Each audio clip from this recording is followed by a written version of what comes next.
this part anyway. Aloha, Mother Fathers. Welcome in another episode of the Side Hustle Wrestling Podcast, episode 91. That's right. I got the number right. That's right. It took me 91 attempts to get Yes, it. you did. Thank you for pointing out the number for editing purposes. I'll remember. I want to say something really quickly to future Kyle. Hopefully when you're watching this during the day on Friday that the Yankees did win Thursday night. They played a late game, so fingers crossed. But sorry for your Cleveland team. That's unfortunate. It's fine. It's fine. The problem, I gave away all my Guardians conversation material to Pete before you got here. The Tigers were a better team. Like, really, from top to bottom, they are the better team. They were for, 80% of the season, too. Cleveland just had a great finish. Okay, so my question then, do we still technically Cleveland, are they still the AL Central champs? Yeah. Yeah. Are we allowed to brag and say that we're still the AL Central champs even though Detroit had the final say? Yeah, because it's a regular season thing. You won the AL Central. I know, but it's a bragging rights thing. Yeah, they just get to go further in the playoffs because they beat you. That's just how it works. 2 times at home they beat you. 2 times at home. Couldn't win a 3-game series against a team you came back against down 15 and a half. We call that small ball. Call that Cleveland sports. We call that terrible offense just in general. Yeah. The problem for me is I'll shorten up what I kind of told Pete earlier. It's do you consider this product to be a regular season product? Do you build your team to just be competitive for 81 regular season games, sell tickets, memorable, have fun times, and things like that? Or they won that division. Or do you build a team that can actually realistically compete for a championship? I mean, they were on a roll enough where if they would have gotten through Detroit, I think Seattle would have been next. I think we would have got demolished by Seattle. Offensively, I don't think this team they've always been posers to me. Seattle's the team where they start 20-3 and people lose their mind. They finish with 60 wins. I'll just say this as and I know you're trying to be encouraging right now. Oh no, I don't care. Not at all. Honestly, I'm just hoping that I'm good. This Guardians offense is dog doo doo. And 2 of your best players got hurt, didn't they? Didn't Fry and Lane Thomas both get hurt? Well, Fry got hit in the mouth, as Pat McAfee would say, right in the mouth. Stephen Kwan didn't show up. The second best offensive player, and everyone needs their interim. He didn't show up at all. Yeah, that's a problem with that 3-game series. That's why I hated the 1-game thing too. It's give them at least 5. Oh, I hate the one. I'm glad it's not the 1 game. Yeah, 3 is still rough too. Because the 1 game, something fluky could happen, and then your season's done. I think 3. I will say this. I think if you want to go on the ideal baseball postseason format, if you're going to do a 3-game wild card series, then the division series should be a best of 7. Because now it's best of 3. The next round's a best of 5. 7 and 7. Then 7 and 7. At least make the division. If we want to just be hey, we got to just speed through the wild card, fine. But then the next round should be a best of 7. I know it's a money thing, but they should just honestly shorten the wild card and have just 2 teams make the wild card again and make another division. They could. I mean, and the other conversation, too, will baseball expand? Yeah. Will you get 32 teams? Which if you do, then I think you can do 4 teams in each division and do 4 divisions in each league. And that way it's 4 division winners and then 2 wild card teams. Oh, yeah. And then it makes more sense. Then you can, the wild card can be 5 games, then it can be 7-game series. But I will say this, just as a Cleveland sport fan, I will say this.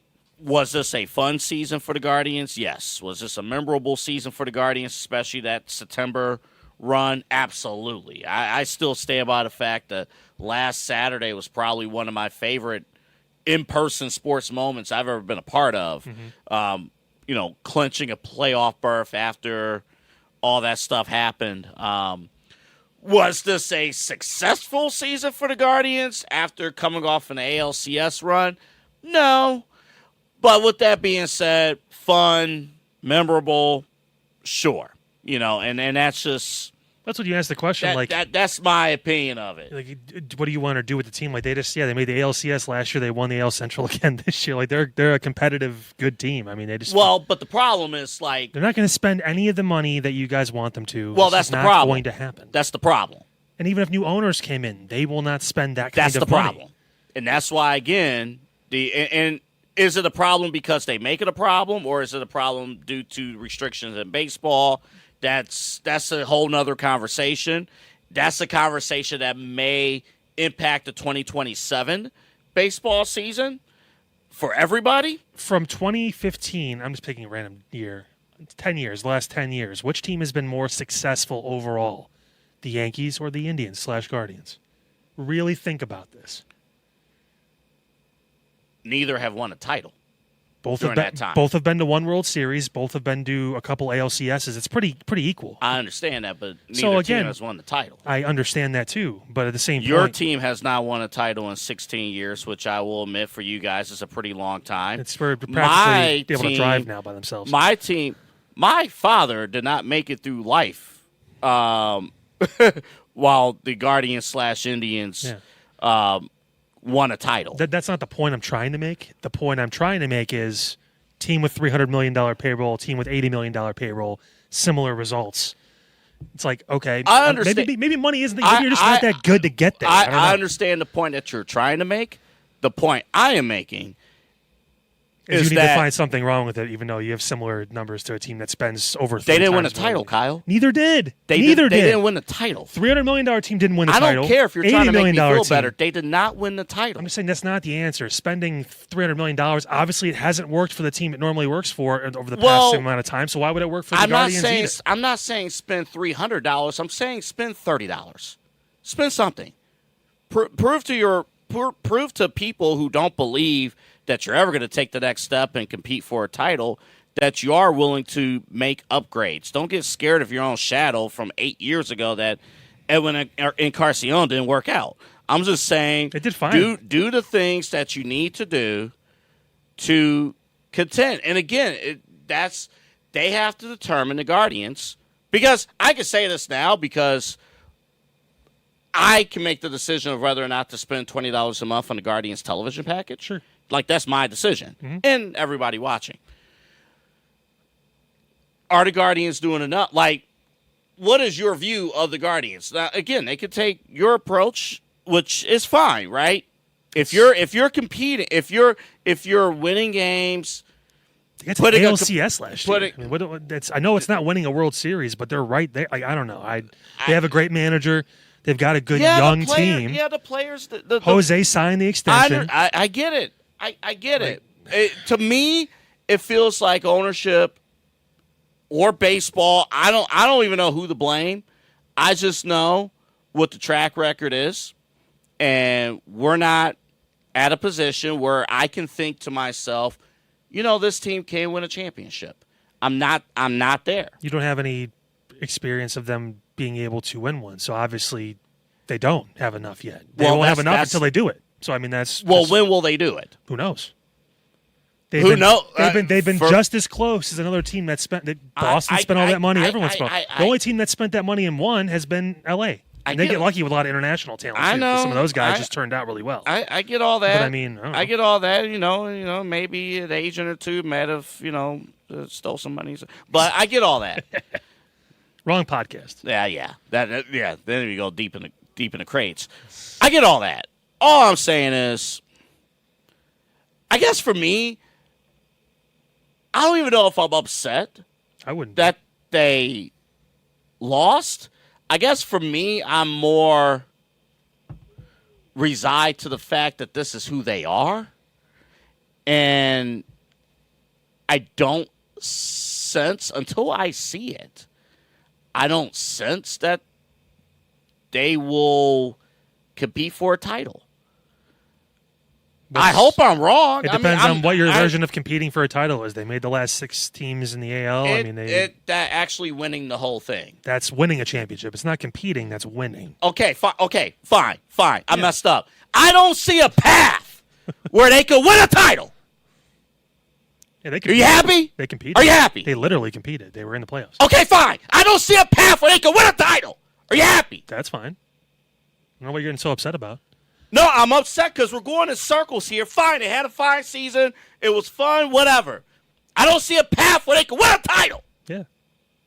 I'm good. That's it. Okay.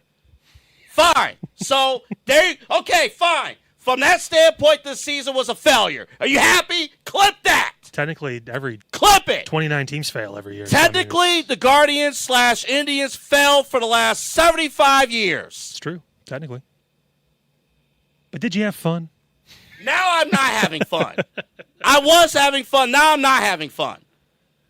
Remember when he said he wasn't that upset about it? I'm not having fun. You think this is fun? Oh, you think working out is fun? You think football is fun, huh, son? You think football is fun? No, you don't think? Oh, football's not fun anymore, son, don't you? Football's not fun, isn't it? Yeah, right. Now get back on the field and run some more sprints. Oh my God. Now he's I'll watch Remember the Titans. Now you're mildly channeling a movie quote / your childhood experience. Yes, I quoted Remember the Titans. Oh my goodness. Follow the show, good stuff. Now, I do want to ask you something before we get into our topics for the wrestling part of this show. That was our monologue. Hope you enjoyed it. Yeah. Slide out home. Everyone's doing crossovers, so we figured we'd do a little one too. Yeah, how about that? Hey, Inside Edge Network, they get all that stuff too. If you want the actual sports shows, feel free to listen Because to the those. thing is, here's the other thing. I know people are excited about the Cavs season, and you're a Cavs fan, so I still don't get that pissed off. We will not have a difference of fandom here, but there'll be another conversation come May. Now, to me personally, I'm actually excited about the Cavs season. Should be. And like the process of but we all know come May. You get so much luck, too, to win any championship in any sports, or even sometimes when it comes to wrestling. We talk about, like, it's got to be timing. Like, you got to be the right person at the right time to get over with the people, to force a hand if you're not the picked guy or picked girl that's supposed to be at the top. I mean, it's a lot to do with just timing in the right place there. And sometimes you're just not there. And Cleveland's been unfortunate from the team sports avenue and a lot of those perspectives. But, I mean, it just is how it is sometimes. So you said something interesting as we get ready for the show today. And I didn't tell you beforehand that I put it's not a poll, but it was more of a status, right? You told me you gonna direct quote me here? I'm gonna direct quote so very cool. I don't mess it up. Yeah, that's happened a few times in my past, so I'm glad you were able to reference. Okay. One of the topics we were going to talk about today was Brock Lesnar and Cody Rhodes. And I'm not going to lie to you. I kind of vetoed that. Yeah, I'm not mad about it. I was pulling straws. I know. Because I don't watch half the shows now because I only have ESPN. And so. We're going to talk about that in 2 seconds. And Netflix, but that's it. And when we bring up something in our pre-show, if one of us is not fully on board, we'll follow up like, hey, do you have a strong take? What's going on with it? And you said, and I'm direct quote my friend here. I don't like it very much. I feel very empty when it comes to all of wrestling right now. I don't know why. Now, since you sent this to me back at 3 o'clock this afternoon or yesterday, have you thought about why you feel empty right now with wrestling? I feel like I'm in a chair. This is great. Because you're not the only one. That's why I wanted to bring this to the table here. Yeah, just kind of besides, I think I mentioned too, besides Cena's last couple opponents, last couple matches that I'll be able to watch because I have Netflix. So that's cool. Do you have Peacock? I kept Peacock. Okay. I downgraded to the okay because you know what, I want to see it. So it's like $12 or $83. I'll pay the $12 for a few more months to watch that, and then once the new year comes, I'll get rid of Peacock. But besides that, there's not a lot of interesting things. Cody kind of feels like he's in between stuff right now because they're doing the crown jewel thing. I think this happened normally for me a lot, especially like during Survivor Series. While the matches were kind of cool, like, I get to see John Cena versus Batista or whatever, like, the two champions facing each other. With this crown jewel thing now, at least it's in Perth, so it's not in Saudi Arabia, so I'll actually want to watch the show. But I don't... it just right now doesn't feel like there's a lot of strong... The shows aren't bad, but the stories to get me invested, to keep me kind of like, I need to see this show, I need to watch, It's like I could watch the Netflix Raw show on Tuesday and not really care. It's fine because Punk and AJ were gone for a few weeks now. I guess he's coming back on Monday. I don't know if she is or not because now Becky's picking on Maxine again for whatever reason. Because she's been training and she needs something to do, otherwise she'll get cut. I don't know. I mean, I was excited to see what was going to be next for those two, and then they weren't on TV for 3 weeks. So it's like, yeah, well, okay, that's cool. I don't know about you, man, but I just don't. And AEW is worse. Like their stories. AEW is unwatchable. I don't care. And this is coming again. I know Kyle's been down on AEW since we started this show. I can't watch it. I don't like. And I get people, oh, the wrestling's good. I'm like, fine. Like if you think the matches are okay, whatever. I can acquiesce to you on that one. But like, I don't know what any. I mean, even when I was watching it, when I put myself through that hell for 2 months straight, it was like I don't. What's the story with any of this stuff? Well, it has to be all of this needs to be in. I thought of when you said that because I'm not gonna lie, I kind of thought the same way. And again, if for those who maybe watch for the first time, why are two guys who hate wrestling doing a wrestling podcast? That's not true at all. I don't hate wrestling. That's not true at all. But there are flows, right, to interest of story. And I thought about this, just relaying back to sports talk radio for a hot second. When, people think of sports talk radio, people love it when your teams are bad, right? Well, that's not true at all. Like, when the Guardians are good, when the Cavs, when the Browns, especially the Browns in this town, when the Browns are watchable, the stations do better. Like in 2023, when the Browns actually made the run to the playoffs, like more listeners tune in to watch, to talk about the Browns. Yeah. More people tune in when the Guardians make the playoffs, when the Cavs are making the playoffs year in and year out. More people are talking about that product. When wrestling is good, when WWE is good, like we started this podcast a year ago when Triple H and WWE was at its creative peak. Yeah. It seems like. And it makes doing these shows so easy. Because there's always something to talk about. It's always something to talk about. And don't get me wrong. I love, and I think we both love coming here every week, got the crew and everything like that. We love that. But as far as like the topics, right? It was so much easier a year ago. Yep. It was actually easier maybe earlier this summer when it felt like, hey, something, things are coming together. Now we're scraping for topics. I mean, you talked about the dog days of summer. I feel like now we're kind of in a stretch where it's, again, because there's just so much. And we have to wait, too, for John because he can only be at so many certain dates. And it's. And I think now, it sucks. So I'm looking forward to January. I know. And start talking about Royal Rumble again. So I put out on Facebook today, and this was your idea from last week. It's like, so question to wrestling fans. How much wrestling do you watch per week? Like, what do you watch? So you got Raw on Netflix. You got NXT on the CW, which you can get either with an antenna or through cable. SmackDown on cable. PLEs on the ESPN app. NXT PLEs on Peacock. And I'll say it because Stephanie McMahon said it. VPN. You go through that route. Now, if you're an AEW fan, you got it made, basically. Everything's on Max. Everything's on Max. Still got to pay for it extra. Or if you do have cable, if you have TBS, you probably have TNT. If you have TNT, you probably have TBS. So if you're an AEW fan, everything's in one home. WWE, I feel like, is almost making a mistake a little bit that NASCAR and maybe a little bit of college football makes, where there are so many different homes.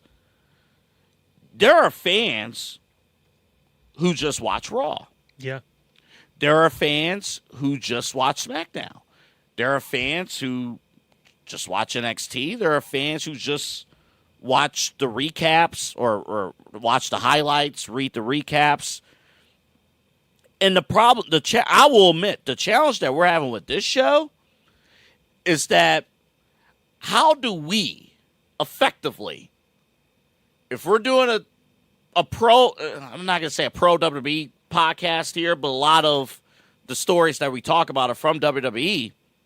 How do we effectively reach everyone? And should we still assume that everyone who watches WWE is watching everything? Like, we're going to talk later in the show about what happened with Tiffany Stratton and Nia and Jade Cargill. I personally did not see it until Wednesday afternoon. And if we weren't doing this show, I probably would have had watched it at all because we do high school football on Friday. For what, 13? How long do we do high school football? Like 13, 14 weeks? It's like 3.5 months almost, yeah. So for 13 weeks, we're not home on Fridays at all. We're not home. So, and then you made the decision to drop YouTube TV. You kept ESPN. Which is good because I got a new phone, so the money I'm saving, I'm immediately paying for something else. But that's fine. I kept YouTube TV because I'm on a promotion. But I'm not getting the ESPN app. And I'm very confident that Kyle will not invite me over to his place to watch Crown Jewel next Saturday at 8 o'clock in the morning. Yeah, I think that may be... and even if he did, I probably still wouldn't go because it's 8 o'clock in the morning. I won't even be up at 8 in the morning. On a Saturday? 8 in the morning, I'm probably doing my hike or in the gym. Actually, doing something. I'm doing laundry at 8 o'clock in the morning on a Saturday. I'm sleeping. Nope. So I'll watch it later. So I don't know about you, but it feels like the challenge even for this show when putting the rundown together, and you usually do the rundowns, is like, how are we effectively covering the masses? You try and go for the topics and the items that you think would jump out the most with the people that usually are the most impactful. Like, we're not talking about, hey, is Otis coming back next week? Okay, now. Like, all right.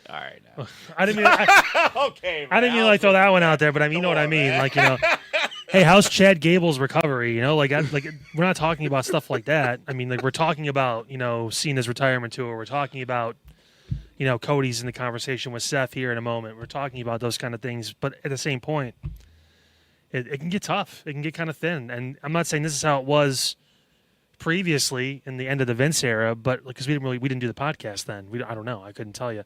But I could tell you the interest level is starting to drop, and it's not necessarily because, like I said, either show is necessarily having bad matches. The shows are that terrible, but the stories connecting through, they're doing this whole bloodline thing again with Roman and Jay and all that, and I don't, it doesn't hit the same just because one hasn't been a champion in a long time. I'm actually excited about you have more hope than I do. Yeah. I don't know. I don't really see it going very far besides Roman versus Jay at some point maybe, but I mean, but it's not new. Roman can't work with anyone not in his family or in the Shield. Apparently, that's pretty much what his contract says now. Unless you steal his shoes, yeah, then he'll work with. But you. he's still connected to Seth, so that's my whole point. And yeah, Paul Heyman. He's got to be connected to these guys in order for me to work with them. It can't be anybody new. It can't be like like Rusev's not getting a match with Roman Reigns because why would I even go near you? That kind of thing.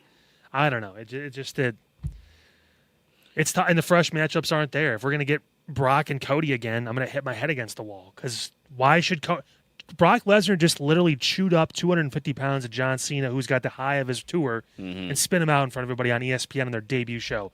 Why should Cody Rhodes do anything to that man? It's the details that they were hitting on in 2024 that they're not hitting on in 25. Yeah. Right? It's the why should fans be excited about AJ Styles facing John Cena? Why should AJ Styles, the character, be excited about facing John Cena when John Cena was just demolished? Why us as an audience should be excited about AJ Styles when we don't it's they made a mistake announcing the dates for John. They should have just let it be what it was and told us this is the day I'm retiring. I'm going to be there as often as I can because that way now it's like, okay, we can't build to these matches. It's great we're getting John Cena, AJ Styles, but AJ Styles gets a minute to go out there and say, I get to beat up John Cena for a cheap pop, and that's the only build you're going to get to this And match. it's not even his top storyline currently. No, he's currently trying to get the IC title from Dom. Yeah. Ironically enough, everybody wants Dom and John for the last match. So, I mean, I don't know. And I think That's a way to free up Dom, too, so he can start chasing a world title. But yeah, and it's just, I think there's a lot of bad stigma right now. I think WWE is not getting good reaction from, the whole Saudi agreements. Yeah. The ESPN thing's been Brock confusing. Brock coming back. Yeah. John Cena's heel run failing. Like, there's just not hitting the notes. And again, in a small way to kind of tie back into the Guardians conversation a little bit. I'd rather not. You got really animated. I got some grace from that conversation. You got more from that conversation. But yeah. to subtly bring it back for us, it's like, okay, what's the... I was going to make a point, but I forgot. So let's move on. I think you were trying to... What level are we really competing? It wasn't your fault, but I was... No. What was it? Well, what level are we really... Are you competing to be the best, or are you kind of just complacent with where you're at? Or are you going to do more? That's it. I get the comparison. That's what it was. It's loose, like my son's sneakers sometimes when he doesn't tie his shoe, but it's all right. I mean, he's wearing Crocs today, so we're safe. But I mean, you get my point. I'm so thankful we've done 91 shows together. You know where I was going with I'm that. picking up what you're putting down. Thank you. Yeah. Follow us on social media. We're just going to get to that slide. Side Hustle Wrestling Podcast. Follow us so I Kyle. can't see what you do because I don't have any of these besides the TikTok and the YouTube. But the TikTok and the YouTube, that's there as well. Side Hustle Pod 216. YouTube is the big one. Go give us a follow on the YouTube. Make sure you guys comment on videos, like what you like. If you have an issue with something we say that's on there, we want to hear from you. It's kind of the whole point is to serve you guys and to see what you want us to talk about, what you don't want us to talk about, all that good stuff. Actually, especially now. I mean, I'm kicking around more ideas in my head about what we can do on the YouTube just because I really want to focus on that. We've been able to steadily grow, throughout the year and a half plus. So now, how do we blow even further off? And the roof again, here? I will say, I have a Monday routine. So for me, I have no problem watching Raw for the most part. Actually, Monday Night Football hasn't been that great this year. You see the games they had this past week. I guess because I have the ESPN app, I can probably watch it, can't I? Isn't it on You ESPN? can watch what? Football? On Monday night, isn't it? Oh, ESPN? yeah, you can watch. Well, you can watch Monday Night Football. Yeah. You want to watch Raw? No, I don't really. No, Raw's on Netflix. I don't Yeah. know. You can watch Monday Night Football, yes. Yeah, that's it. Yeah, that's it. you can watch Tyreek Hill be excited about blowing out his ACL. I can watch Get Up every morning now, which is great. So you that's go. that's cool. That's something I was wanting to check off my bucket list. I love you, WWE, so much. You want to watch First Take? Lead off with, Guardians are in the playoffs. Lead off with Shador Sanders. Will he see the field this year? Apple Podcasts, iHeartRadio, Spotify, and Odyssey. I wonder why these kids fail. It's because of that stuff. It's like he's the third string quarterback on a bad team. Why are you leading your show with him? I don't care who his daddy is. Let him work. Leave him alone. Talk about it when he gets to be the starter, which will probably be in a couple weeks. Talk about him when Shador actually talks. Yeah. He's pantomiming Stephen A. or whatever the hell. No, was it Jeff Saturday or one of the guys that actually played football? He's pantomiming, which is hilarious to me, but I don't know. No, it was Rex Ryan. That's who it was. It was Rex Ryan. He coached at least. At least he was around the game. Yeah. I don't know. Yeah, Rex was. He's won more games than Shador Sanders has. Let's get to our promo of the week. I feel like that's a very unpopular opinion, so I'm not going to say it again. At this point, I mean, an offense worse than the Guardians, the Browns. Hey, look, your face 10 minutes ago when I brought up... Dude, yes. Are you saying we were never friends? Everything in this promo here is true. Matter of fact, play it, brought to you by WWE. Your knees shot, a man of your word. You were the shield for me, the MVP of WrestleMania. Every bit of emotional guilt between you and I lifted, amended everything in our history. I thought that you were my friends. Hold on, can you pause that for a second? He made him twitch. If he watched it live, Yeah. he was like, "Ugh. Don't say the F word." All right. Okay, Seth. Go ahead. Shut up. Shut up.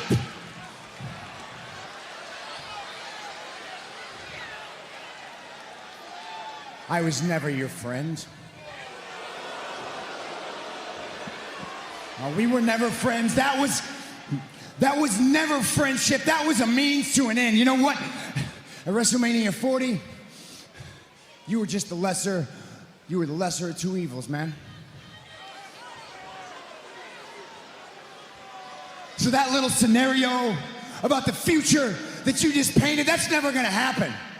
We're never gonna be friends. I'm never gonna shake your hand. I'm never gonna raise your hand. I'm never gonna call you the better man. I'm never gonna call you my equal. Never. It's not gonna happen. But I'll tell you what I am gonna do. What are you going to do, Seth? I'm gonna cleanse the timeline. At Crown Jewel, everything that happened before between us is dead. Apparently, Seth is he who remains now. I don't know, Kang the Conqueror was making a comeback, but he's going to cleanse the timeline. Are you excited for that? Courtesy of WWE. Avengers Doomsday coming out in February of 2026. No, I don't understand. You know what Seth Rollins is right now, Kyle? Seth Rollins is the fast movies. He has 2 feuds that last for over decades. He has a lifetime feud with CM Punk and a lifetime feud with Cody Rhodes. This is remember how we It'll said never end. Remember how we said how John felt forced the heel turn? Yeah. Seth's heel turn didn't feel forced until now. Because he literally did everything for Cody. It wasn't a means to an end. It was saving the business from the person he was the most concerned was killing it. And he befriended Cody during that process because they fought. Seth seems to only care about the results and remember the results, but they built a mutual respect over those 3 matches, even though Seth lost all of them, because of what Cody did, what he was willing to do, how far he went, torn pack, all that stuff. Like, there was a respect built between them, which eventually turned into... Because Seth had the same opinion about Cody that he had about Punk. You left WWE, I understand that, but then you went and you tarnished WWE. You tried to bring us down. Yeah. Remember, if you remember the original feud, that was one of the key points. That's right. That's right. And it's like, you've been over that for a long time. It's like Seth had a mental breakdown because, for whatever reason. He is right. There's one line where he is right, though. He is right that Cody is the lesser of the 2 evils. We're going to talk about Roman in a little bit because, I mean, he is right about that. Like, if you're assuming one's evil, but I don't know. I think Cody is nixed every story possible to embrace any sort of dark characteristics. Like, he's... Well, evil in the eyes of Seth Rollins. Seth Rollins wants to lead everything, and he always felt like he always needed to go through extreme measures to remove Roman Reigns. Is it possible? He doesn't necessarily have to do that with Cody. Well, is it possible that he was in Roman's shadow since the beginning? Oh, Seth Rollins? Yes. Okay. With the Shield and stuff. Remember, it was Dean that was actually the leader at the very beginning, but then eventually Roman kind of just stood out and was picked. Yep. Seth was then chosen by the Authority, but never really felt like the guy, even though he was champion and all that stuff before Roman really got some serious runs. And then Roman found out to become the tribal chief, and that really solidified Roman as the guy. Correct, yes. And Seth has just been here working. He's been in the IC title match at WrestleMania. He's been doing side feuds and all that stuff. And he's won some championships. He's had some great success, great in-ring worker, but he's never been the guy. Then when it seems like maybe Roman, he's been champion for a long time, maybe this is where he starts to tail off a little bit. Who resigns with the company? And starts to kind of build up this following and then has the match with his torn pack and now all of a sudden is considered the quarterback, the guy. QB1. Cody Rhodes. So in Seth's mind, he's like, what do I have to do to be the guy in this company, to be the guy in professional wrestling? I feel like he probably feels like every time he turns around, okay, Roman's taken out, but now Cody's champion. Oh, what did I do? Like, son of a, like, now what? Like, he lost everything at WrestleMania 40. He lost his knee, he lost his title, he lost the match, the tag match the night before, and then he lost his opportunity to be the guy when Cody beat Roman. Like, lesser of 2 evils, I don't know, because he knew one of those evils for a long time and knows his weaknesses until fairly recently, and even honestly through recently, Seth's always had Roman's number. That is true. So but why, they never acknowledged that on television. Which doesn't make any sense. Which because makes no sense Seth to me. literally beat him every time they faced each other. I think maybe Roman beat him once. Maybe. Yeah. And it was like a throwaway thing. in any serious match they've had, Seth has won. But they never So why say that. So why give it to Cody when you know you've beaten Roman multiple times and you're in his head? Why give it to somebody else instead of take it for yourself in that moment? He's got some issues. He's got to work out. Yeah. Because the lesser of two evils, I think, was Roman for Seth because he knows him. Well, and he knows he can beat him. Well, the only thing I'll give you, Cody is just one guy. Roman is an entire bloodline. That's a It's family, an entire yeah. family. But he still beat him when he was tribal chief. I understand that, but I think Seth's talking about the entire culture has changed. Like, even when we think back to when the bloodline was at its absolute peak, like, that impacted entire television shows and impacted I hate this term, the WWE universe. I hate that term so much. Yeah, everyone calls it something. But that's what it is. That's what it did. Cody, I guess if we're disputing lesser of the two evils, all I can say is Cody is just one person. Yeah. Yes, he's world champion, and yes, Seth is winless. And I fully expect Seth to win this match. I don't know. I'm not going to say... Let's throw his ass further down the rabbit hole and see how crazy he can get. Why not? Why give him a win? What's Seth going to get from that now? He's champion. He's got his group. I want to see some adversity now because he's already the guy on Raw. He's that person on Raw, at least. How desperate will Seth go to win this match? I think I guess that's the story. Now the thing back and forth with him, right, is going to be, does he involve the Vision or does he, like he was in the backstage of Paul, be like, I need to win this match. I need to. Will he get back into his ways of good Seth Rollins where I need to beat him myself to prove a point? Is Brandy coming back? No. she just had a girl, a little baby girl. Listen, she's tough. You see where I'm going with this, right? No. Not anytime soon. She literally just had a child. Get Becky back in the good... I'm messing around. We're not doing all that. No, we don't need to. I personally... AJ was enough. I personally have no problem seeing Brandy on my television. It's not about having a problem seeing her. I know it won't happen. When she literally just had a child like a month or two ago, I don't think that's going to happen. Go back to AEW. Just follow her on Instagram if you want to see her. Just follow her there. You're saying it like I haven't done that already. You like all her I'm already on top of it. That's why Cody won't message me back on TikTok. You like all the posts on Instagram. You know what you did.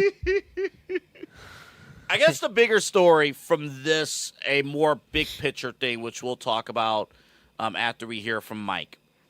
And again, Cody and Seth are my favorite promo of the week. We get to talk to Mike tomorrow. We do. Today. Today. Yeah. The bigger picture is framed because it costs a lot of money. I want to make sure it's protected properly. That is true. I don't want this picture, though. Are either of these two guys the guy? Or is it still Roman?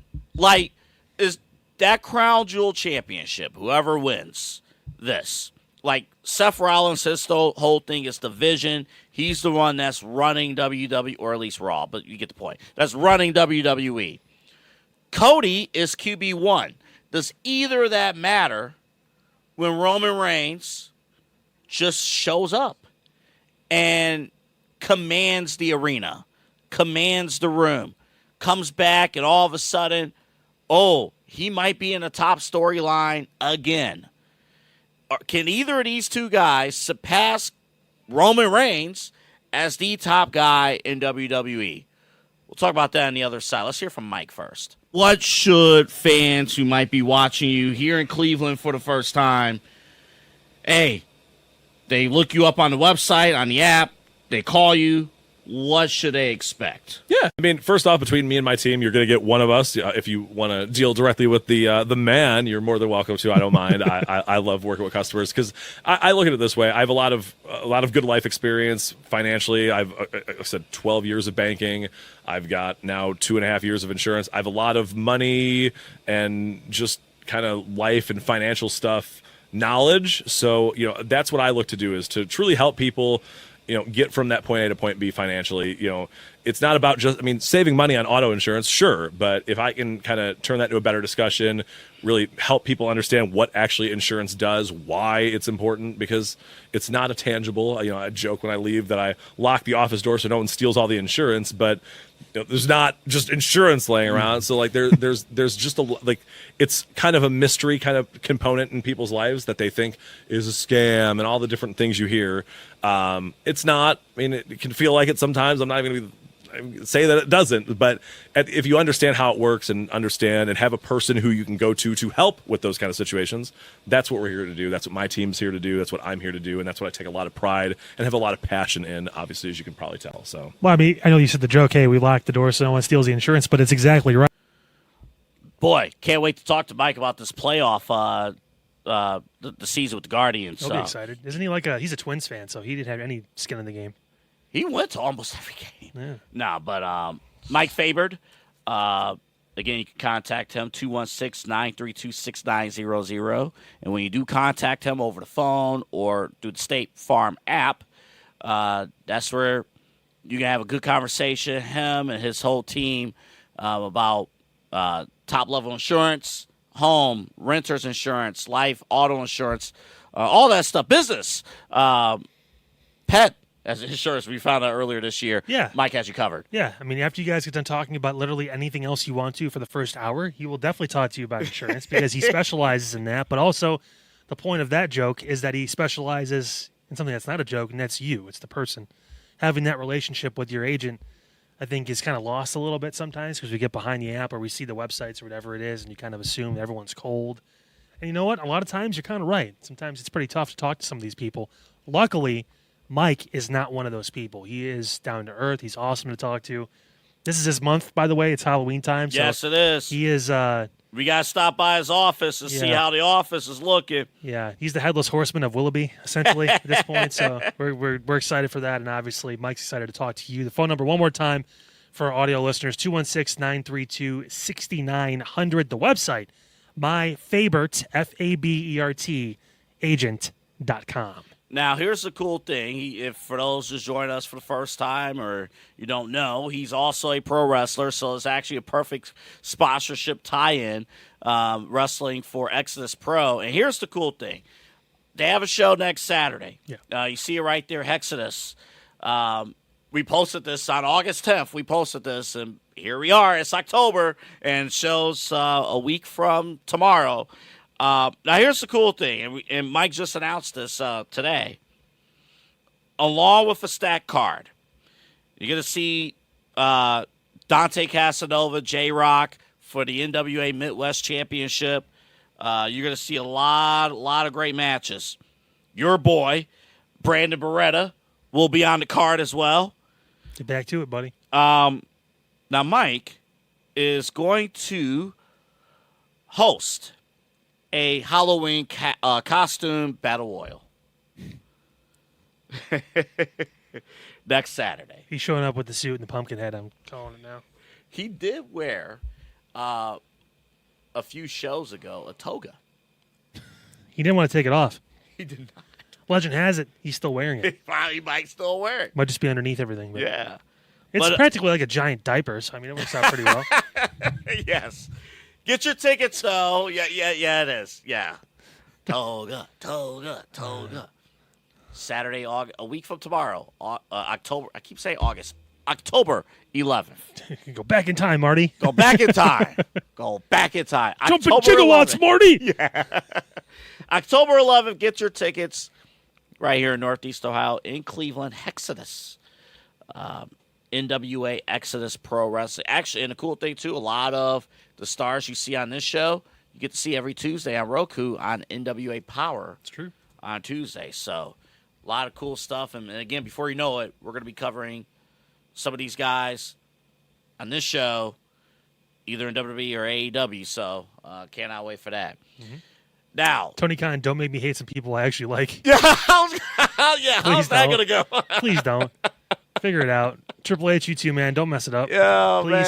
Man. Come on, man. Come on now. Do not. Oh, we might have a special guest, by the way, next week, too. So stay tuned. Still working on that? From Exodus Pro. Yeah, we're working on that. Working on some timings, but might have a special guest next week. We got to tape a day.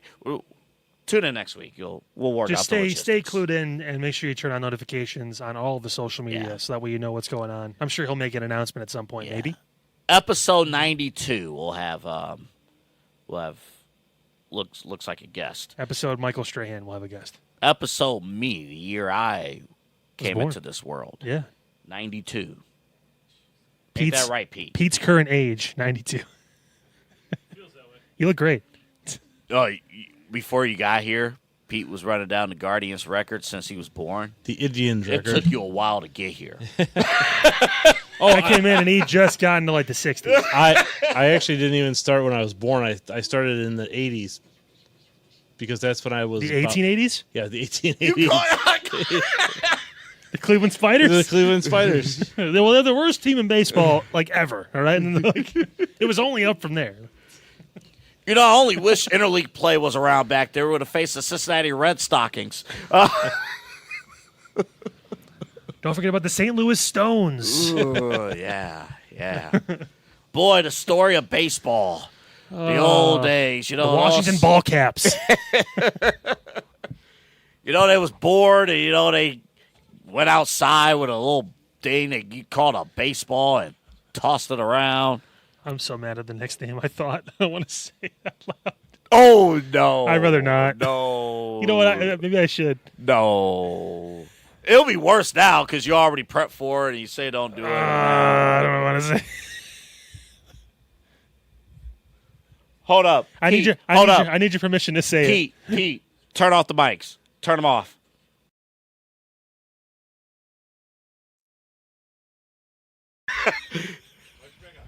Do not say that. He muted that for a reason. Oh, we went down the road, and for some reason, the 1880s spoke This to me. I don't know time, what it was. I'm saving you. Don't say that. We move on. Where were Roman you? Reigns. Where were you like 5 years ago? That wasn't my shift. Roman Reigns. Can't confirm it wasn't. He had the night off. Oh, yeah. I was off. When I found out that news, I clearly was not at the workplace. No. Yeah. Roman Reigns, he barely shows up to the workplace, but when he does, he makes an impact. It's a vacation for him. It is. Going to work is a vacation. He gets to make $10 million a year to show up 5 times. And he doesn't even do. So I was on Sirius XM. He was talking about like all the lead up to WrestlePalooza and all that stuff, and it's like, well, Roman doesn't do.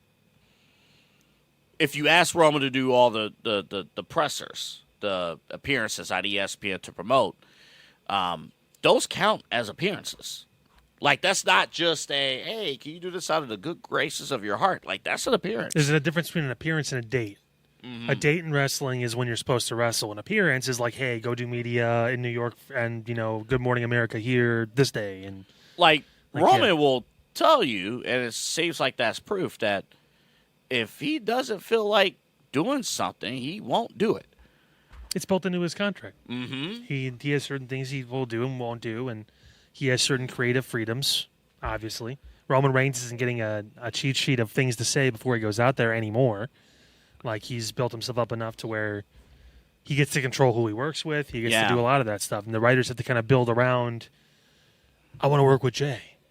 All right, well, we got to figure out what to do with Jay then, so that way Roman can be a part of that, because Roman is, possibly the most over star in our company right now. So. And that's the crazy thing. Like, me personally, I'm actually more excited about where this story goes than Cody and Seth right now. Well, because that's going to end at Crown Jewel, right? Yeah, it's just... At least for now. Like, this story, Roman Reigns and Jey Uso, for our audio listeners, this story is 5 years in the making. Well, I mean, way longer than that, actually. But, like, the Tribal Chief, 5 years in the making. Yeah. We do not have in the picture Jimmy Uso in the background, which I thought was shot beautifully from WWE, saying like, "Oh man, here we go." It's almost you remember Keenan and Kel? Yeah. Here it goes. That was Jimmy Uso. That was like I thought about the like, here we go again. Here we go. Keenan and Kel reference on the Side Hustle Wrestling podcast. That's impressive. How about that? Love it. It's like, here we go. Now that was all that in a bag of chips. Yeah. Now look at. Come on. I'm gonna I can't do it. I can't think of it. Well, it wasn't all that reference. Yeah. I've kind of, due to Pete's like, what are you talking about? Due to the actions of their executive producer, I know the Keenan Kill has the exact same executive producer. Dan Schneider didn't do anything different than any of these other idiots. Honestly, I was making an excuse of why I did not remember that reference. Listen, everybody was touching kids back then. It was wrong. It was. So let's take a look at Roman Reigns. Now, go open Netflix, and when you don't look at Raw, see how many documentaries there are about people that ran studios in the 80s, 90s, and 2000s that were touching people inappropriately. It still probably happens. So let's talk about Jey Uso here. Now, here's a guy who is on his way to become... You could scream about a baseball team for a minute, and I can't talk about one serious damn thing. Oh, my God, he said something that happened. Oh. I have tried for 6 weeks to insert a Chris Collinsworth commentary into a football broadcast, and it's never happened. So I'm doing it here. Just give me a nudge. Now, here's a guy.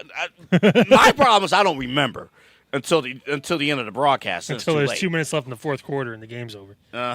Or last week when the game was over, when the game started. Now, here's a guy in Jey Uso who's ready to take things to the next level based off of the star power of Roman Reigns.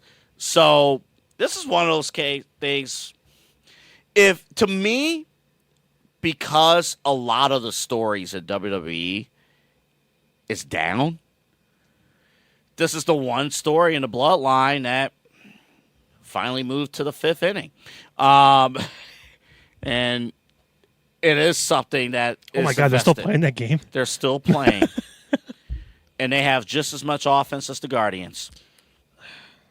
Okay, that's not fair. I mean, there was some firepower offense with the bloodline, there, especially when Sammy got into the ball game, and then hopefully Jay's into the ball game. And you're not about this bloodline feud, are you? I don't know.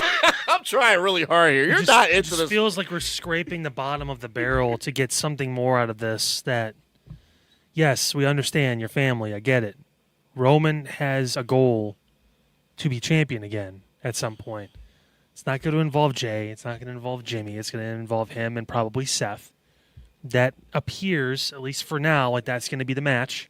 If CM Punk doesn't find a way to wiggle his way back into that title feud, which he still might, we'll see what he talks about on Monday. I'm assuming he's not going to come back and say, I want to fight Otis. Like he's going to say, I want to fight CM Punk. I'm just saying, I'm throwing a name. He should be fighting Otis. Lower card. Go Otis. ahead. He should be fighting Otis. Okay. He's not going to come out and say, I want to fight El Grande Americano, even though that's one of the most over gimmicks now, too, apparently everywhere. But talking about pulling a name out of a hat and it being gold. Yeah, I don't understand. They kind of dropped the ball there. They're doing great.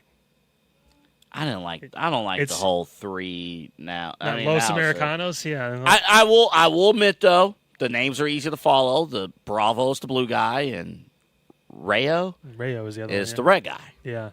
Hey, well, it's a good playoff. His name's supposed to be Rojo because Rojo's red in Spanish. I imagine it's like a real American dude saying red in Spanish. Oh, it's Rayo. Yeah, it's Rayo. Yeah, that's exactly right. Yes. Rojo. Yes. Rayo. Yeah, Rayo. Yeah, that's his name. We'll say it's like almost red. They should have named him red, white, and blue. Rayo Blanco. Well, they'll probably introduce the Azul. Yeah. He'll probably be introduced next week. Don't worry. He'll probably be introduced.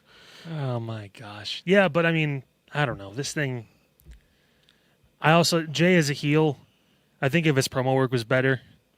The sad part about all this is Jay has all the charisma, but Jimmy has all the promo work. Like, Jimmy can talk for hours, and I'd be, like, really entertained.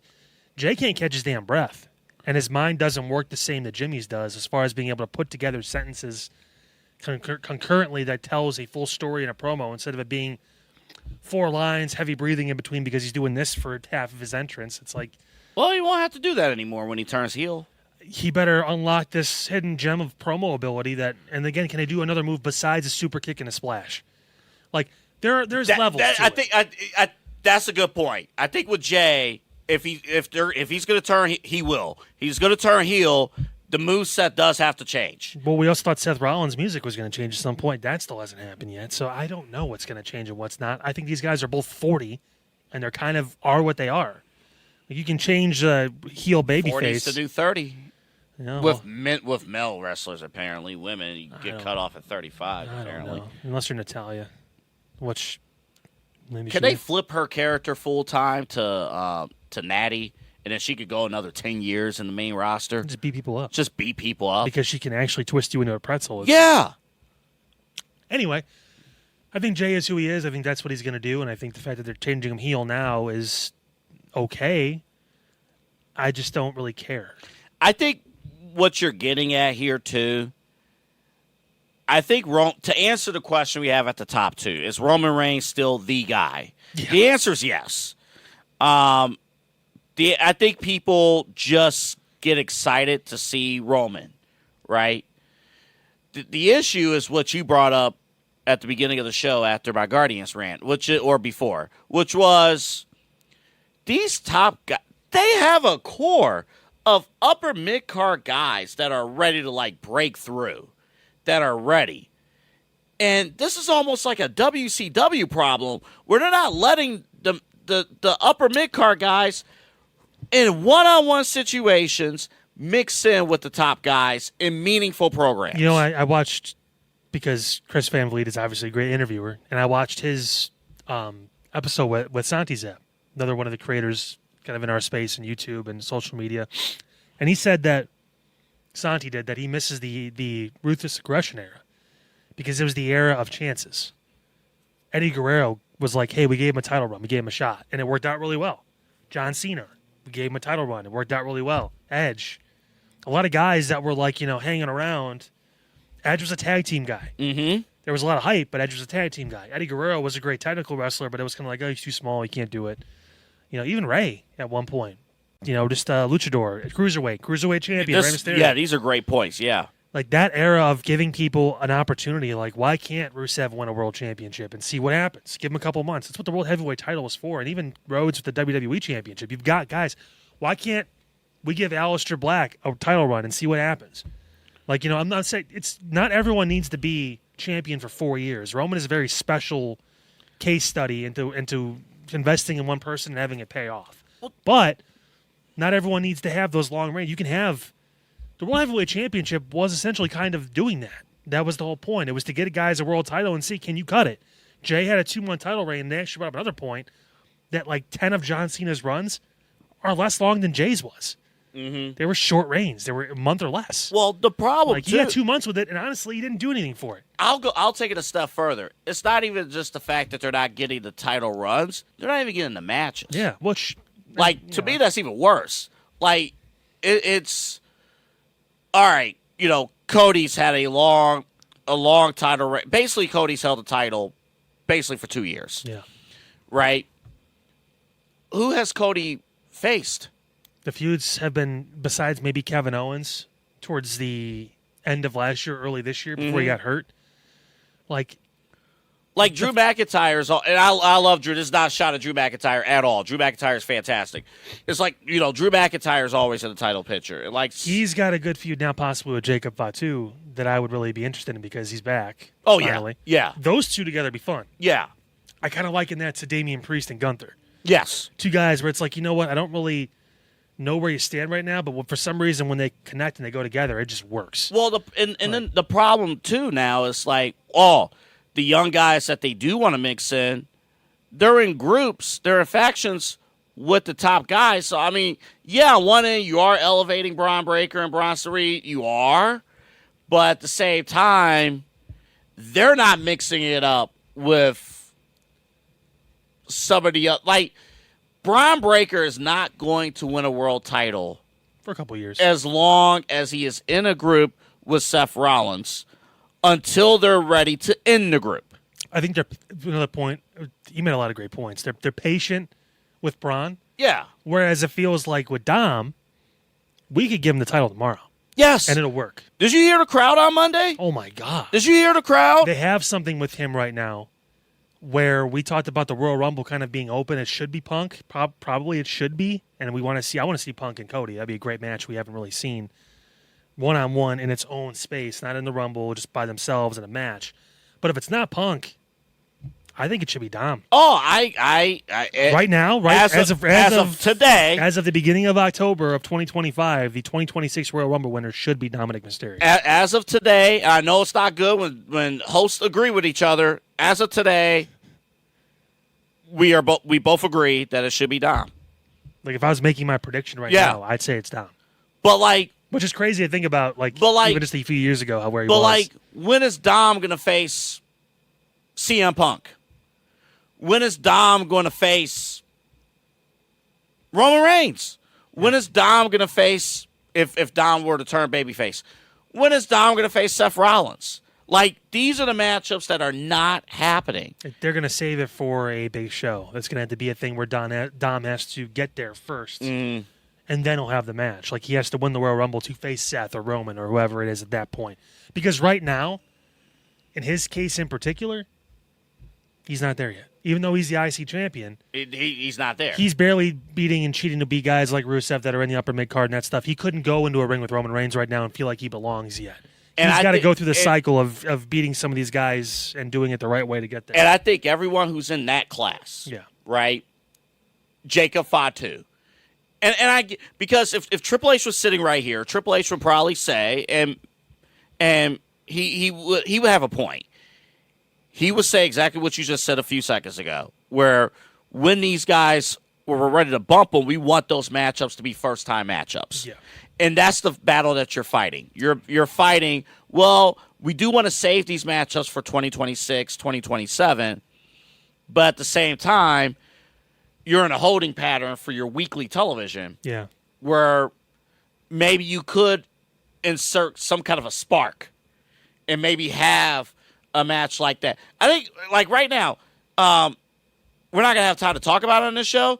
I thought Sami Zayn and Javon Evans, I thought that was an amazing match. Great opportunity. That was a great opportunity. And Javon Evans, in my opinion, is going to be one of the top stars in WWE for decades to come, barring injury. He's like 23 or whatever it is. Yeah, he's super young. Like, yeah, it's those kind of situations for the guys that aren't even on the roster. Mm-hmm. Like, I would imagine maybe at some point Oba answers one of those open challenges for Sammy too. And again, he dropped the belt to Ricky Saints, so he's free. He is free. He doesn't need to be in NXT anymore because he just wasn't. Yeah, no one else stood a candle to him, and it was embarrassing, the gap. Ricky Saints won it because they obviously have some plans for him too. But besides him and Ethan Page, there was nobody else in NXT that deserved to beat. Right. So yeah, good, go get out while you still can. And SmackDown kind of needs a little bit more of that firepower. Yeah. But they've got, like, that core we talked about. We talked about Breaker. We talked about Jacob Fatu, Dom, Obafemi. Saints is a little older, but he's still in his mid-30s, so he kind of counts. Ethan Page, early to mid-30s. Javon, young, low to mid-20s. Yeah. They have a good core of these guys, and then sprinkled in with some vets that do think could get. Damian Priest got a world title run. Yeah. And it helped him. It's the reason why he's still in a relatively good upper mid-card feud with Aleister Black and stuff. They keep that going for whatever reason, but, it keeps him busy at least. But, I mean, like, it helps. You can put Priest on television and fans will get excited. Yeah, because he can cut a promo too, and he's got a good. He's good in the ring and all that stuff. Like, you've got ability to do all this. I mean, Fatu and Braun Breaker could be the next Cena and Batista. Right. Like, big picture, I completely understand because you don't. The first Cena-Batista match was a rushed effort, and you don't want that. Yeah. Like, you want, build up, everything like that. And Triple H is about long-term, and I do respect. And they gave Bronson Reed the match against Roman. So they did. We got to be fair about that. And now if Dom gets his match against John on the retirement tour, that could be more of his official coming out. Even if he loses that match, which I think he probably will, whether it's the last match or one of those ones in between, I think that's an opportunity for John to teach Dom what it is to be like me, because you have that. Everyone in the building knows you could be that guy. You could be this generation's Eddie or whatever, but you need to. We've always wanted to see prime Eddie Guerrero. This is our opportunity. And this is a legitimate opportunity. For the love of Eddie Christ, please don't drink yourself to death or have any heart issues or anything. We're crossing our fingers every day. Last day before we move on, because I thought you brought up a great point about the mid-2000s and what was said on Chris Van Vliet's show. There was always, back when the brand split, like when they really took it seriously, one of the shows was always for like Raw was typically for like the main guys. That was Triple H, that was Shawn, and all the main guys. And then you looked at SmackDown. SmackDown always had The Undertaker. Sometimes they had Kurt Angle. But then, as you mentioned, all those younger guys, they were in the mix. They were facing The Undertaker. They were facing Brock Lesnar back then. So can they position themselves, WWE, where, you know, one of the shows can be like, fine, you position as the A show, probably Raw, right? That's the Netflix, It's right? the $5 billion show. Right. Yeah. But look at SmackDown and say, yeah, we got Cody, but let's mix in some of our... That's the beautiful thing about Sammy. We're doing the open challenge. Mm-hmm. I mean, Cody, if you're really looking for it, like we always look like, oh, he's got to have these feuds. If you don't have anyone for Cody right now, that makes a lot of sense. Why can't Cody do an open challenge? You know what, guys? I'm here. I got my gear in the back. Mm-hmm. I'm going to come back out at the end of the show, and someone else is going to come down that ramp. And again, you can make a stipulation. Can't be a former world champion, whatever. Give some guys some opportunity so we can get excited again about it. Yeah. Like, it's only going to help the ratings, too, when you don't know what's going to happen. And on Raw, I know it's building Seth up, but SmackDown was always considered the land of opportunity. Mm-hmm. Literally, they said it multiple times Yep. on TV throughout Yep. multiple decades, essentially. And Raw was, you know, the A show. It's where, you know, our main focus, our main stories, whatever, that's where they are. So Raw can be storyline show. Seth and his group and that whole thing playing out and Punk's long chase to get that title or whatever. And SmackDown can be the show where it's like, yeah, Sammy has an open challenge. Javon Evans answered this week. Oh, that was great. I think SmackDown, even still, sometimes is still more entertaining of the two shows because there's a little more unpredictability in that show because WWE isn't putting as much attention maybe into it as they do Raw. I'll give you that. SmackDown is more of a, yeah, we have plans, but let's have some fun with this, where Raw is more like it's on Netflix. We have to make sure we're organized. We got things together. Where SmackDown feels a little more loose. Yeah, that makes I sense. really feel that with the SmackDown Women's Division, although that did get them into some trouble, which we'll talk about in just a moment. Oh, one last thing, too. There are 3 things in life you can guarantee. Death, taxes, and Randy Orton staring at Cody Rhodes' WWE Championship. Coming up. God, just turn them already. That could be a 4-month feud, and I'd be fine with it. Like, come on. Waiting for 3 Nobody years. wants, just because they sing a song doesn't mean people want Randy to be a good guy. Like, we know nobody looks like that. He's 6'6", 295 pounds, and he's legit 2% body fat. Yep. Nobody looks like this. No, Not not even at other all. professional athletes look like Yeah, this not dude. at all. No. People say, I want to look like Randy Orton. Yep. When they get into, like, bodybuilding and stuff like They that. do. People Make him a heel. People to this day still talk about that old 9 buzz cut look. To this day. And he's great at being a prick. Like, it's one thing if he has the look and he's like, well, he's not that mean, though. The dude is perfect. He is the epitome. They said it a million times on TV. The perennial WWE, if you draw him from the ground up, you create somebody. And then they gave him a heel persona when he was born, too, and he's just a natural like, he's perfect for it. Does he not want to be a heel? I think they were trying to find the right time. The I problem know. is about waiting for the right time. Sometimes it passes you by. So they need to figure that out. Okay, Dylan Gabriel. Listen. Not to go on a Browns tangent, but the prototypical Kevin Stefanski quarterback is undersized pocket passer with a little bit of mobility with great accuracy. You know what I think about the quarterback situation?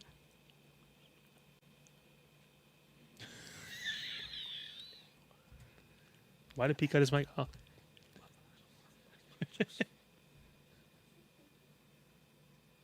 What should fans who might be watching you here in Cleveland for the first time, hey, they look you up on the website, on the app, they call you, what should they expect? Yeah, I mean, first off, between me and my team, you're going to get one of us. If you want to deal directly with the man, you're more than welcome to. I don't mind. I love working with customers because I look at it this way. I have a lot of good life experience financially. I said 12 years of banking.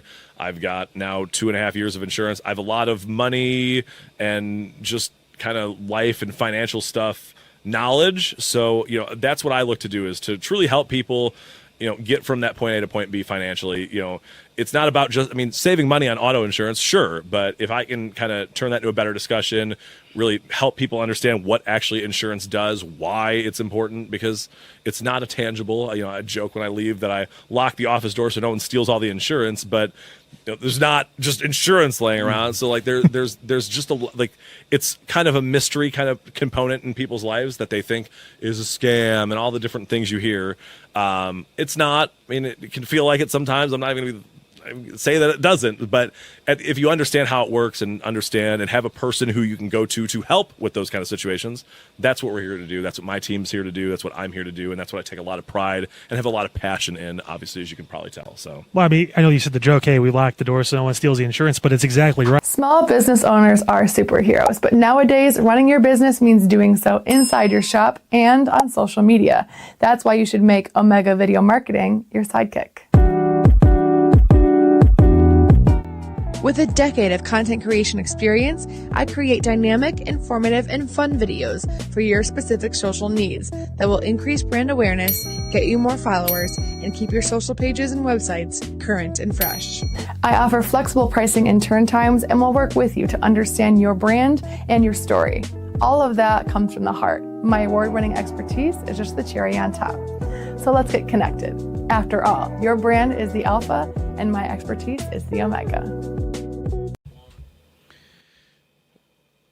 I was just looking at the Guardians score again. I'm kidding. No. It hasn't changed. It's the same. Did they mess up? Do you ever do that like after a sporting event? Like you just can't believe something happened, and he's like, "Man, can you switch the score or anything?" Like, Colton, did you just walk across the shot like a dinosaur? Give me the water. Like you did not sneak across the shot. Your head was clearly in the shot. Here.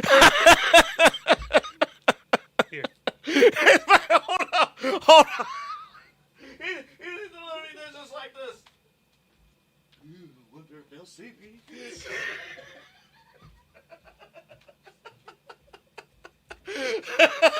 You take pride in making a 7-year-old laugh, huh? I do. I lost in fantasy football. I do have a stand-up I have to do. Yeah, that's right. Actually, I got to do it this month. But the audience will not be full of 7-year-old kids. No. There will be adults who are expecting someone funny. Which, by the way, we'll have another show before then, but he turns 8 next Friday. Next Friday. How about that? Yeah. Put your hand down. Yeah, I'm talking about you. Emmy Award-winning producer Megan Gallagher. I think you're going to say Emmy Award-winning producer Colton. Pete's like, come on, man. What are we doing here? He literally snuck across the shot like he Why wasn't is a second grader running the show? like, dog, your whole head is in the shot. Like, you did not sneak across the shot. You're just jealous because he doesn't have any gray hairs. Yes, I am. Talk about Megan. Come on. She's great. Also, no gray hairs, which is great. Love to see it. You're the only one that has gray hairs in our friend group. We think. I'll check with her to confirm. I'm kidding. Yeah. Go ahead. We'll I'll let you know how that goes. Yeah. But no, she's honestly the best, man. And we talked about this too, being able to focus a little more on the event space with her business. Of course, Omega Video Marketing. She was working with clients and still does, but being able to really focus on a certain event to grow your following, to grow your spotlight when it comes to here in Northeast Ohio and really all throughout the region. Megan is definitely the person to go to for that. Definitely. And again, she's been doing this now for about 2 years. Like this particular business, Omega Video Marketing, earlier in the year, became an official business too. So she's doing a lot of great stuff. And she's never at one place either. Like she's always working all over Northeast Ohio, doing great things. Megan Gallagher, MeganRG440 at gmail.com. That's MeganRG440 at gmail.com. Omega Video Marketing. She does an unbelievable job. Definitely check her out. Check out the what she provides for her services. Easiest slide you've ever put together. What happened? Yeah. So, the talk of the weekend, I guess, at WWE. I did watch on Wednesday. It was bad. But So we'll bad. we'll do our best to kind of explain what happened. I'll be real frank with it when you're done. But yeah, Let's look at the video first. This is from WWE and US. So this was Tiffany Stratton, Jade Cargill, Nia Jax, women's world title match, main event of SmackDown last Friday. Let's take a look at the finish. Back there to meet her. Oh, good night! The eye of the storm! The eye of the storm! And Nia able to kick out Tiffany Stratton with a basement drop kick. Cover now on Nia Jax. Tiffany Stratton. A 2 count and a kick out. the way flail for me.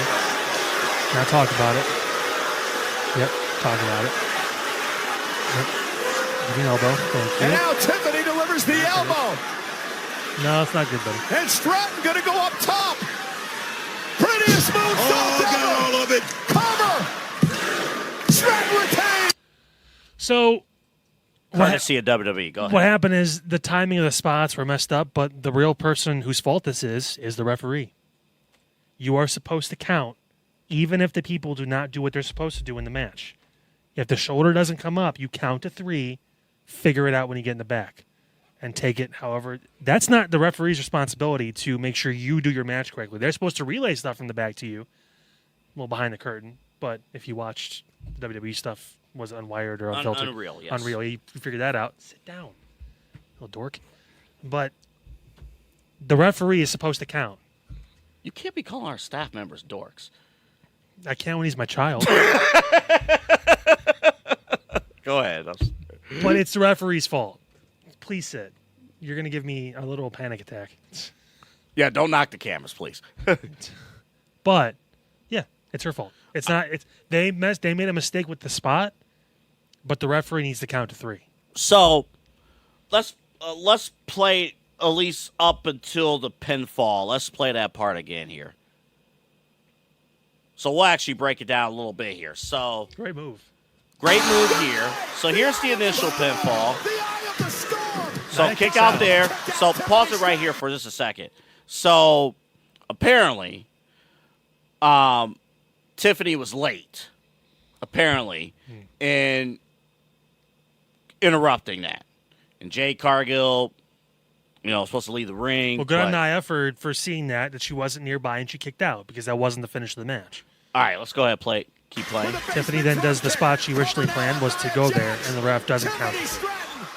So let's pause it here. And Nia was like, "Why didn't you count?" This is pretty much what Yeah, she said. so you if you could read lips, there was a lot of conversation at that moment. Oh my God, there's a lot of conversation in the 40 seconds. Yeah, there's a lot of talking. I think what's interesting here, even in the first 1, 2, you saw the ref kind of shake her leg a little bit there. I don't know if she was anticipating Jade Cargill to pull her out of the ring at that point in time. I don't know, because again, the spot before was late with Tiffy. The spot was late. So again, I don't know how that played out. Now, I will say this. There is a Charles Robinson would have counted to 3. Yeah. And I only say that because senior official, right? There is no issue on his standing to be able to, if an F-up happens, go home, go to the back. Because, again, in this case, if the plan was for Tiffy to retain the title.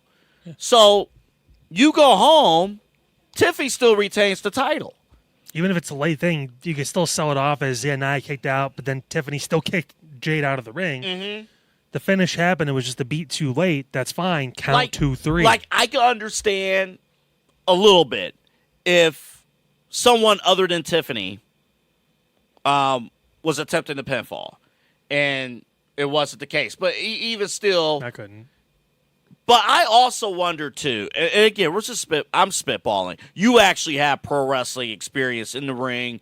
You know what goes on in this case. Was it a situation where they had something in mind, and then was there a producer or something in the back that is shouting something at the ref, and it just didn't get communicated? I'm not, I don't know if that's the case. Something, but that obviously what happened is the worst thing that could happen. Which I guess apparently, again, I didn't watch SmackDown because it was the first week I couldn't. But from what I heard, great match. Oh, the match was phenomenal. Heard the match was really good. Somebody said it was the worst match of the bull. It was a great match. It could be a great match with a bad ending, and that's what this ended up apparently being. Which I mean, the move that Nia got hit on before this, the swinging, sidewalk, whatever, slam, whatever you want to call it. I don't know. They called it the storm something, or the eye of the storm, or whatever. Eye of the storm. I think that's what it was called. Because it's spinning in a slam. Like no one does that to Nia Jax. So it's still a good enough move to where if Tiffany does kick her off, but the problem is Nia did just kick out. Mm-hmm. So to cover her again right away after she just kicked out after 2, the logic isn't really there. So Tiffany in that spot, after she kicked Jade off, should have dropped an elbow and then done the moonsault and did it. Yeah. But nevertheless, if that was the planned spot and Nia wasn't supposed to kick out, again, that's also Nia's fault. Don't kick out. Like, the referee has to then stop then too, and then you know obviously who's to blame for it. Mm-hmm. But it's like a chain link effect. And also Jade, like a minute before, was legitimately busted open as well. Yeah. And we know they panic now when people bleed apparently because they did with Jey Uso. Like, at was she supposed too. to? Was Jade supposed to go? I don't think so. Over here and pull the ref out of the ring. I don't know. And plus, I'm spitballing, but because they went right to the finish, and like the show was about to end anyway, and this is the USA Network, so when the show's over, the show's over. The finish I read from multiple sources was that was how it was supposed to be just like a second earlier. Okay. Like Jay was supposed to deliver the move, 2 count, Tiffany drop kicks her off, and then pins Nia and wins. Mm-hmm. Because that move, no one picks up Nia Jax. Right. Yeah, and she swung her ass around and dropped her. Mm-hmm. Like that was like the manhandle slam, but with a 360 involved in it. Like it's a lot. So that was supposed to be the finish, but again, when you're a beat late, Nia has to kick out. Tiffany needs to know in that spot because she is champion that it doesn't make a lot of sense for me to still pin her right now. It's a lot of it's spur of the moment thinking. It's live TV. Like you have to be able to do this, especially when you're supposed to be the top. Yeah. Like okay, she just kicked out. I can't do that.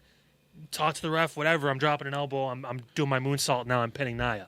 Like you have to make the audible, especially as the champion who is retaining. Like this doesn't look good. If I pin her now after she just kicked out after a 2 count from that move, why should I win the match now when I did nothing except kick the person off who she kicked out on out of the ring? Like mentally, even in the moment, it's like I wouldn't do that. I wouldn't pin her. And again, due to lack of house shows, they just don't have the practice. Yeah. And I know it's easy to blame Nia Jax too, but Nia's taking the pin. Like there's nothing else. I know she kicked out all that stuff. At the end of the day, the only person that did nothing wrong was Jade. She did everything right she was supposed to, which is kind of ironic. I also blame Michael Cole too, or commentary, because somebody on I know Booker stepped in too, but Booker's been around forever. Michael Cole, play-by-play. I know it would have been iffy, but it's wrestling. You could cover. Michael Cole should at least slipped in and said maybe the ref saw that Nia somewhat got her shoulder up. Something, anything. I don't for that not to happen either. You also can't just say what no one saw too. Like if it was blatant that she didn't kick out, you can't just say it. Because then you look like an idiot too. No, I mean, they look bad for messing up a spot. Then you look stupid for trying to say something was there that it wasn't. What you could have done? Well, Wade did that before. Remember one time too when someone didn't kick out and Wade I know said, he "Oh did. my God, she kicked out. It was barely, but it was." What you don't say. You don't say like, "Oh, she kicked out," but you at least say. Maybe the ref thought that the shoulder was a bit of something. I don't know even. I don't know what The angle was so perfect, whereas like you could tell she didn't move a muscle. I know, and I watched it back. I watched it back too. It was like she didn't move at all. At the end of the day, because that was going to be the finish, Tiffany pinning Nia, she should have counted to 3, even if it wasn't. Take it home.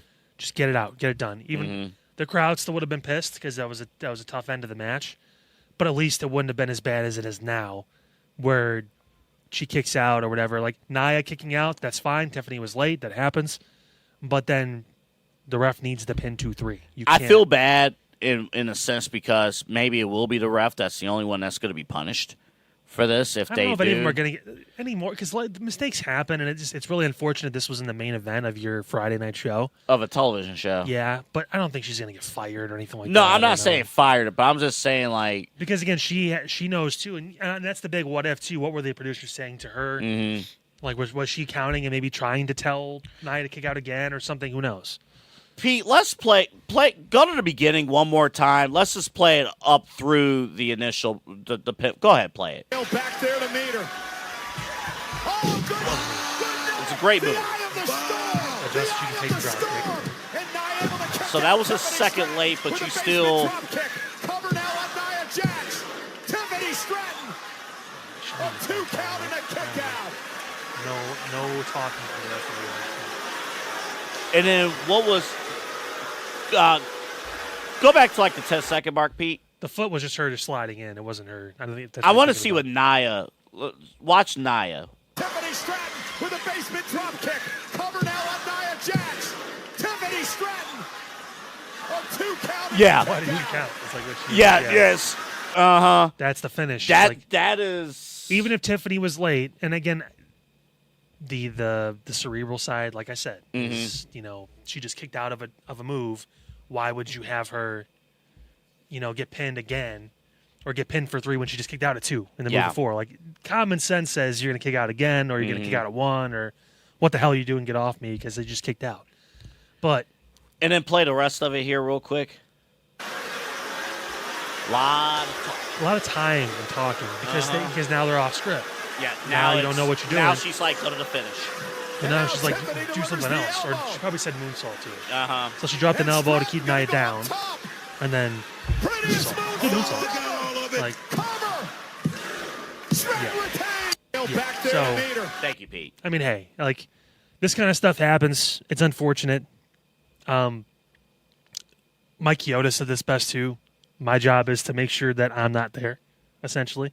Nothing on me. Mm-hmm. No attention on me. And I'm sure that she's going to hear from this, too. And I don't know the girl's name who does the refereeing, but I mean, Daphne. Sure. Yeah. Yeah. She'll get talked to about it. Like, hey, in that moment, you just got to count. Yeah. Like, you just got to go. Like, especially if that's the end result anyway. If Tiffany's winning the match anyway, just do it. Yeah, exactly. That's really the big point, too. It wasn't like this was like, oh, Nia was supposed to win or Jade was supposed to win. Because that's why you you can didn't always count. say, too, like, if you're looking at live television, it's better to be a few seconds or a few minutes short than to run over. Yep. So if I'll go break about that. Yeah. We're still waiting on the podcast. I love you guys. Thanks. End it. Somebody said it about John Cena with Saturday Night's main event. Yeah, they're concerned. Like, I think they learned their lesson from now. Like, Yeah, they're like, it's like, I can't wait to thank the fans and then credit. NBC. There will be an overrun, or he'll finish the match at like 10:30, so we can have like a half hour to say goodbye. They're on Peacock only. You'll be okay. Oh yeah, they're good then.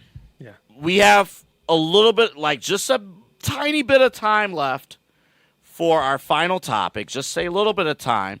In honor of next week, TNA and NXT, they're going to have the showdown. It was supposed to be Invasion. It's not Invasion anymore? No. It's Showdown? It's Showdown. Oh, that's unfortunate. Yeah. Hey, do we know who the teams are? I know the tag title match, but the teams for the men and the women, do we know? Yes. I don't remember off the top of my head. I want to look it up because I'm actually generally curious about that. But it's 4-on-4. Oh, is it? 4-on-4. That caught me off guard a little bit. But they did announce all the teams. You'll pull it up here in a second.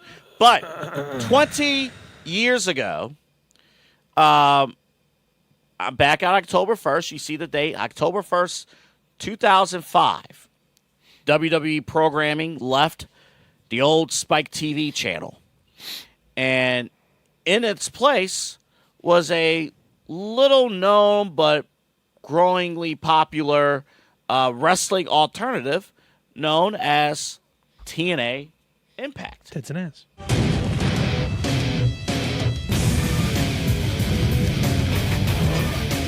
See if you know anything. I know. Sabu. 60-minute wrestling show. Oh, this.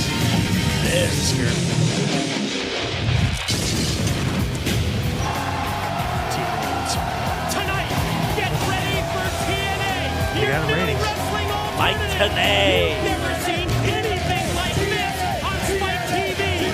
Impact, your 60-minute adrenaline rush. Mid to late 2000s. I want to say, by the way, just looking at this. All right, that's good. Yeah, and we then, only had to watch the and fans then, for 45 minutes. And then Mike Tenay, the late great Don West, who phenomenal color commentator. Tell me how lopsided this win's going to be for the men first. We'll start there. The women's is almost as bad. NXT's team. NXT champion Ricky Saints. TNA champion Trick Williams. Again, the TNA champion being Team NXT is hilarious. Co-captain. Yeah. I'm kidding. Javon Evans. Mm-hmm. And Miles Bourne. Yeah. Team TNA. Mike Santana, which they keep trying with this dude. They're trying. More power to you. Frankie Kazarian. Hey, just saw him in a video package. Yeah, we're going to have a couple fossils on this team. Moose, who still is old as hell but looks great. And then Leon Slater. Yeah. He didn't get much of a pop No, because who cares? Tuesday night. They have Dolph Ziggler on their roster. Nick is Suspended. he's doing busted open. He ain't- Stupid. The women's one is almost as bad. At least they got the champions on the right teams this time. So JC Jane, NXT Women's Champion. Lola Vice. Yep. Sol Ruka, who I think is probably going to be the next superstar in the women's division, period. And then another person who I think has a lot of potential, Jada Parker. Yes. They take on Kalani Jordan, who's an NXT superstar, but the TNA Knockouts champion. Yeah, I have a little yeah. Go ahead, name the rest of the team there. Yeah. Jessie McKay and Cassie Lee, the Iconics. the Iconics or the whatever they are, the Illumination or the whatever the hell they are. now. Iconics, damn it. Yeah. And then Mara Sade, who I don't know who that is. I think she went through some stuff. Yeah, she's on the team. But they also have like other names that they could throw out there. I know Masha Slamovich is too busy beating up on men to, be on the card anymore. That's what I was thinking of. But yeah, that's not. Yeah. I don't know who the hell Mara Sade is, but I know they have other women on the roster that I would be more interested. Yeah, so They could have booked Shotzi for this match. They could have done other stuff too. So the men's TNA champion, Trick Williams, is on the NXT team. But the women's TNA champion is on the TNA team. But she works for NXT. Yeah, this is ridiculous. And so they did the invasion angle, which was a cool angle. They did the whole invasion angle, the tank, the old DX thing. But like Jordan is coming into her workplace. This is like this would have been like on a bigger scale, obviously, but like, hey, WWE and WCW decide we're gonna have a combined show, but the world heavyweight champion, the WCW champion, is Triple H, and he's wrestling for WWE against the WCW guys. They did that. Stone Cold Yes. was the top star of Team WCW in 2001. Triple H and they is made a reference to Vic Joseph. I heard him. He was like on the show. He was like, "This invasion is just as imagine if WWE and WCW had an invasion angle, not like 2001. He specifically said not like 2001, but like 97, 98. This kind of shit makes my balls itch. And for the viewer at home, that's balls, BAWLZ. Don't demonetize me, YouTube. Yeah, I don't care. Like, apparently, what Triple H and Shawn Michaels are going to do now is just rebook everything from 2001 on. So at some point, expect someone to come out in pink tights and frosted tips and smack a real professional wrestler. Are you calling for the Spirit Squad? Expect a reign of terror. Expect for Kenny Dykstra to come back out of nowhere, out of his producer chair, and start doing toe touches. You know, on the the ramp. Spirit Squad did produce one superstar out of that group. Dolph Ziggler. Uh-huh. Yeah. And even Dolph Ziggler is not too proud of that. I'm sure he's grateful for the opportunity. Yeah. He got paid to be on TV. I mean, Yeah. it's something Oh, man. yeah, like Oh, even the Spirit people, Squad. even Why- the why- Otises of the world are still happy Why they're am on I TV. thinking of Joey Styles? Like, I was here to call real professional wrestling. Instead, I'm in skits with the Spirit Squad. I used to call ECW. One was a group of cheerleaders. The other one set tables on fire and ran people through barbed wire, you decide what real professional wrestling is.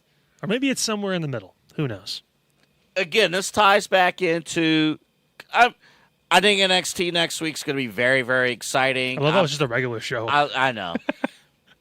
I like the concept of it. It's fun. That's why the teams suck, because it's a random Tuesday night. Yeah, like the concepts is fine, and it's exciting. But in 2024, to bring it back home to close this show out, in 2024, you can consume DUBBY Energy and consume all the details of every story and be locked into the details of every story. In 2025, you're downloading the promo code SHWP10 on W.GG and skipping over all the details of the stories and just watching the show. And there lays the problem. Especially, too, because if you don't have the blue ras, purple grape, or the blue tropical punch flavor, then you're really sitting here looking at these storylines like, how the heck did we get here? Did you like that? Yes, Kirk Cousins, I like that. God. I was like, where the hell are you going with this? That is you eventually want the dog. It took a while. No. Extra block, but that's fine. That is to go behind the curtain. That is somebody who forgot that slide was there and decided to bring it home. Oh God. The drinks are good though. They actually are very good. Really Like good, we don't put our name on something unless we think we actually enjoy it. The drinks are actually really good, and they don't destroy your body like certain other energy drinks. It's true. But you're right about the details. Like if WWE is not nailing on these details, who cares?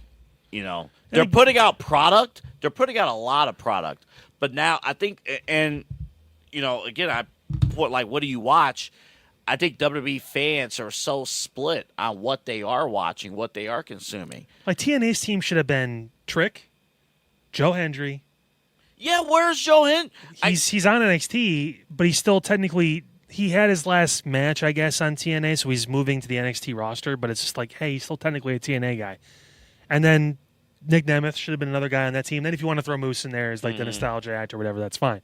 That's a team. Yeah. That's like, hey, maybe they have a shot. This team is dog water. Like, and I know the Hardys are going to be in a match next week. They're Dark facing State. Dark State, which cool.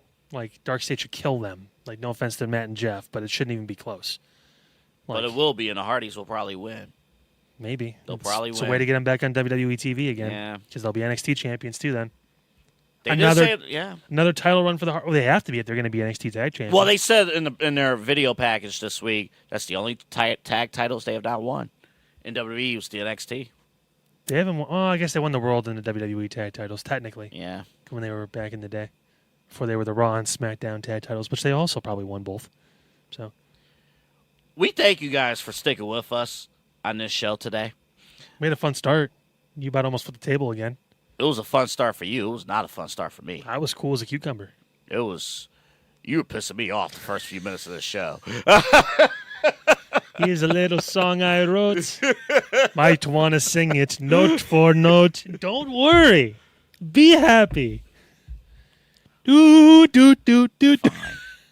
Fine. Under 15 seconds, can't copyright me. Eat a dick. I'll watch. What's the name of Seth Rollins? What's that maid, that teacher? What was her name? Oh, I forgot. Top of your head? I forgot. I think you said it so many times. I wanted to write it out of my memory. Yeah, she's still a cunt, by the way. Mrs. Fields? No, that ain't it. Don't talk about Justin's mom like that. He is a little one of the all-time great fantasy football players. He's the ideal fantasy football player because on-field QB-wise, not that good, but he's perfect for fantasy. He puts up numbers. I don't know why I just went on a full fantasy football breakdown, but I did. You catch all that in the Inside Edge Network. Add more. Plug. They call a lot of people cunt on that network. Ain't that right?